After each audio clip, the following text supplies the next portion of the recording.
Welcome, dear viewers, to the channel, to another video. After a small break, I had some vacations, so I didn't actually prep any videos, but I want to make a follow-up to the last video where I talked about maps and the problem with maps. And I think this is actually extremely important topic where especially beginners, they need to learn how the map works in Warcraft 3 because it can be a little bit intimidating. I know from my own experience, right? When, for example, I started with Stormgate and I ran the game like, oh my god, what are all those signs on the map? You know, there's like some creeps, some, I know, icons. What the hell am I supposed to do? What is expansion? What is what, right? And it's not, and for example, StarCraft is not as intimidating because maps that are, I think, a little bit more simpler, where you just have to figure out how the natural expansions work, how taking your third works, and what are the choke points, what are the flanks, and whatnot, right? And how to have visions and how to maneuver on the map. And Warcraft 3 actually inspires a lot of games that want to make maps with more objectives of them. Well, even take MOBAs, for example, take Stormgate, for example. So if you always go to someone who set up a standard, I think it's Warcraft 3. And I know that whenever you are a new player, even though you went through the campaign, then you jump to the multiplayer, and then you start the map, and you're like, oh my god, what the hell, right? There are like green dots, orange dots, red dots, different kind of creeps, you know, items, permanent, consumables, everything, you know, like can be intimidating. And I would actually want to make a video where I basically give all my experience that I have and everything I have learned through the years about the maps and how to approach every single map. And you could maybe catch an eye when I was actually doing some live coaching sessions, but now I'm gonna talk about what I know about it. So we're gonna use a site that is a really cool site. I will leave a link in the description. It's covecreeps.web.app, where you can check every single detail about all the maps, right? You can get the maps that are on the BattleNet, 2v2 maps, all maps. But for the sake of this video, I will use the map pool and the maps that are in the W3 Champions, and I will also talk about the maps like Last Refuge and maybe Northern Isles or other map, right? So this is the maps you want to choose, and you can just click where you see, you have all the different maps. You can check everything about them, items, experience, etc., right? But let's talk about Last Refuge and the first step, right? What are the dots on the map? You have green dots, you have orange dots, and you have red dots, right? So green dots are obviously, for me, obviously, right? Those are the easiest creeps on the map. So those are the creeps that you should creep relatively fast and with little damage from those creeps. And as well, you don't gain a lot of experience from them. I don't think there is a single green creep in the game that will give you 200 experience, which would be level 2. They usually give you something around 100 to 150 experience. So if you want to get a level 2 hero, you always need to creep the 2 green dots. And they don't give strong items. I mean, strong items, right? They give you either like this creep, they give you a level 1 permanent item. They give you like this creep a level 2 permanent item, or they give you I think I know if that's charged level 2. So they give you like a consumable that is considered as a level 2 item, right? So also knowledge of the items and what items creeps give is also important. But that's not the subject for today. I will talk briefly about it, but not much in the detail. So we have the green dots. You have the orange dots that are much harder to creep, and they usually will give you the minimum of level 2, but they won't give you a level 3, right? I don't think that even a red dot gives you a level 3, maybe some, right? But let's take this, right? You have a merc camp, will give you level 2, right? Oh, right, this won't give you a level. This will give you a 1.9, but this is like a small exception from a expansion creep. And most of the expansions and most of the important, I think, like every single map, whenever you have an orange dot, it's like protecting an objective on the map, which is merc camp here on the bottom. You have expansion that is protected, right? You have shops that are being protected, laboratories. So some kind of important objectives on the map are orange camps, and you have the red dots, right? Which are the hardest camps to do on the map, which gives you the best item, the most experience, the most gold. So those are like the cream de la cream, right? Those are the most important. And as you can see, making them won't give you a level 3. So there is not a single camp probably in the the game. Maybe there are some stronger red dots, but we're talking only about 1v1, which would give you just from level 1 to level 3. But no one would creep early game a level 1 hero on a red dot alone to get a level 3, maybe later on in the game, right? But that's also not the subject for today. So we have like green, orange, and red dots. And now, how I approach the map is that okay, give me a moment. Oh, sorry, had to do one thing. So how I do it with the maps, I set 3 zones on the map. We have an easy zone, you have a medium zone or a neutral zone, and you have a hard zone on the map. And for me, an easy zone are the creeps around your side of the map, right? So let's say we are on the bottom left. And what is the easy zone for me? This is this green dot, this is this orange dot, merc camp, expansion, green and green. Those camps are your easy zone, right? So you always want to secure all those camps. You don't want your opponent to creep them, because if your opponent creeps those creeps, it's your disadvantage, right? If you creep them, this is what is supposed to happen. And that's it. You have to protect those creeps.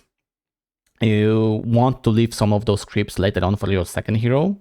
For the third, it's hard to do it, but you want to get some creeps from this to get like a level 3. So for example, that's an example, right? It doesn't have to be this creep route, right?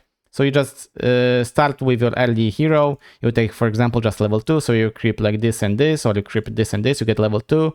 And you leave for your second hero the magic triangle on last refuge, which gives you level 3, right? So whenever your second hero comes, you want to leave those camps for a level 3. That's an example. But this is those creeps are like your safe zone. This is easy zone. Now let's move to the medium zone and neutral zone, right? So this camp, this camp, this camp, this camp, especially those four, right? This camp and this camp. I call this zone as a neutral zone or a medium zone, where those camps will be heavily contested by both players, especially by your opponent, and you want to secure them. You just want to secure them. Whatever you win from those camps is your advantage. It's a big advantage, especially if there are big items in play, from the red camps, from those consumable camps. Because let's take an example of Undead versus Night Elf. And what is important for the Night Elf in that matchup against Undead? Consumables are extremely important, right? So if he gets a big heal potion, a big mana potion, a big invulnerability potions, those are like extremely important items for Night Elf for the initial fight on 50-50 supply. So which camps gives them? Obviously from the neutral zone, as you can see, right? So you have both shops that will be highly contested. If one opponent, like Night Elf, takes both of those camps and secures 2 big consumable items, well, that's big advantage, right? He might not have dealt any damage to you economically in your base or kill your units, but just taking those 2 camps is already a huge advantage, right? So playing the map is crucial. It's 50% of the game, basically. How you move on the map, how you prepare camps, how you control the camps for your opponent, and what you steal, right? And before I jump to the stealing camp, to the stealing idea or a theory, I just gonna set up what is the hard zone on the map, right? So we covered the medium zone, which is like this middle camps, that hard camps that are, and also really important note about the medium zone, it's a high risk about being creepjacked, right? Because if you go too early to the red camp, you are being threatened by a potential creepjack. That can be game ending, right? Shop as well, right? So those are like the camps that you're being much far away from your base, which actually brings a potential contact to a higher danger level, right? And you will have to actually try to outmaneuver and out-micro and outskill your opponent in case of contesting those camps. And you take a lot of damage from them as well. So what is the hard zone? The hard zone are the easy camps of your opponent's side of the map. Why are they hard? Even though they're not, you have some green camps that are easy to creep, right? This is the hard zone because you're on your opponent's side of the map. So whenever you decide to be aggressive, let's say you are playing fast decay and you want to harass, right? So your objective is actually to steal some items, steal some creeps, steal some experience, whatever. You just want to take something from your opponent's side of the map, which is your advantage. But if you fail to do so, right? If you fail to do so, for example, you go with the DK, right? You're harassing a human. He just creeps. He just wants to creep for to the level 3. And you take some damage, you deal no damage, you need to go back, right? And you need to start licking your wounds and start creeping passively on your side of the map. When this happens, right, then your opponent can actually start being aggressive, can take your shop, right? Can take to your side of the map, take one of your hard camps and gain more advantage, as you can see. So going on a harass is always a high risk, but can be a high reward as well. But if you fail on that, well, then you're a big disadvantage. You need to deal damage. So whenever you decide to go on the hard zone, you need to actually do something, take some items, take some experience. You need to get value from that decision, because you're sacrificing creeping in order to actually gain something from the harass. So those are the zones, right? I think I also covered that you want to prep. Also, remember, again, reminder, whenever you're leaving the crypts, you want to prep the experience for another heroes. So whenever you don't want to, for example, steal all those camps to get like a level 4 almost or whatever, and then you have a second hero, and where are you forced to creep? You're forced to creep on the middle map. Well, there's a high chance of being creepjacked. So you want to kind of prep your creep shoots in order to leave something behind for your second hero to have it much easier time creeping and creeping in that safe zone or easy zone, right? And this actually example on Last Refuge is on a symmetrical map, and there are some maps that are not perfectly symmetrical. And I think one of them, even though it is symmetrical, it is not symmetrical in an objective manner. And that's, for example, Northern Isles, right? So when we go through the zone thing again, right? So just to put it really, really fast, we're starting on the bottom left. We have this. That's an easy zone, right? So what will be the middle zone? Again, because map goes like this. This is like the split, right? So this, and this. This is like the neutral zone or the middle zone of the map. And then you have the hard zone of the map, which is like those camps, right? Where you need to harass, you want to steal items from your opponent. Whenever you gain from this is your advantage, right? And what I meant by this map being on the first glance a perfect symmetrical, but it's not symmetrical in the objective. Because whenever you look on the middle, right, you have shop and you have marketplace. And those things are unique on the map. There's no other camp like this. There is no other camp like marketplace that will give the same item, and same goes to the shop, right?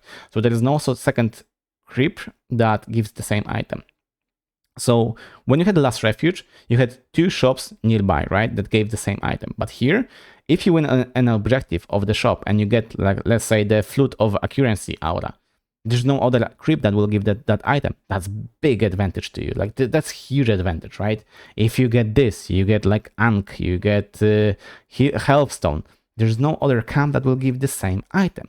So this is where being proactive and understanding how the zones work and how to protect those zones from your opponent is so important. You need to know where to scout, where to position yourself.